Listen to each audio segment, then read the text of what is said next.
So, welcome back. After releasing their debut album in 1984 titled Go for the Throat, they would end up getting picked up by IRS Records.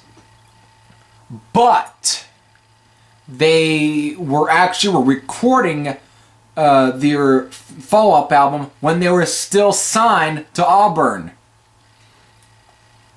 'Cause this sound was actually recorded before they even got signed to IRS. And this information came about sometime last year. And this had a different mix already. So it was mixed already, but once they got signed to IRS, I think demanded a remix.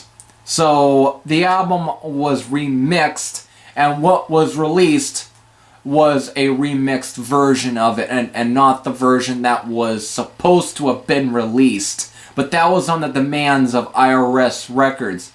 And plus the track listing was even different than what was supposed to have been. It's kind of like almost a deal what could have happened with Fire Down Under by Riot. But here we get Steel and Starlight.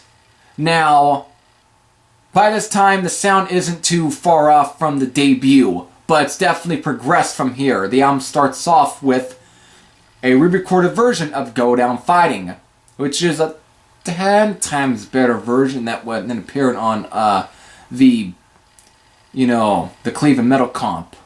Because Vic Hicks, for some reason, he really commands this track. One thing that I think Buddy McCormick just lacked. He lacked the commanding aspect. He lacked quite a bit that I think Shok Paris was kind of looking for. They wanted to have a vocalist that can grab the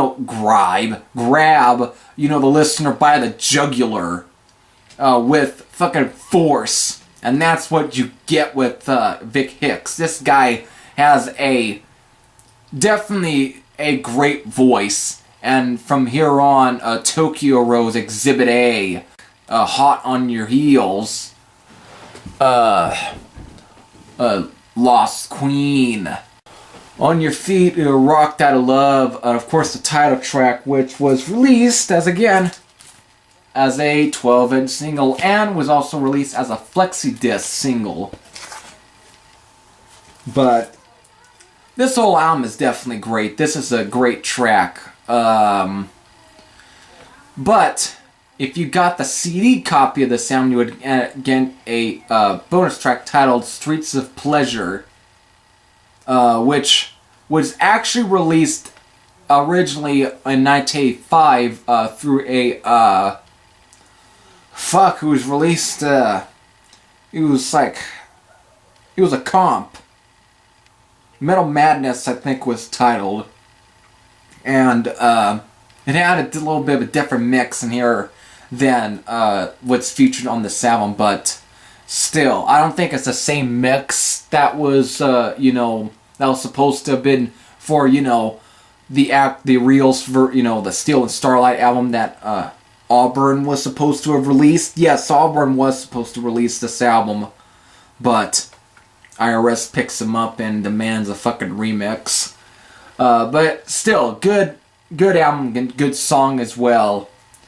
Overall, this is definitely a solid album by a underrated metal band. This is just, if you like Pretty Maids, you like Thin Lizzy, you like UFO, you like, just good old fashioned heavy metal in general, you'll definitely dig the shit out of this. So, there you have it. After this, they would release their third, and at the time, their final album. So, we'll definitely talk about Concrete Killer. So, if you have heard Steel and Starlight, fuck, I'm having trouble speaking. Maybe I need another sip.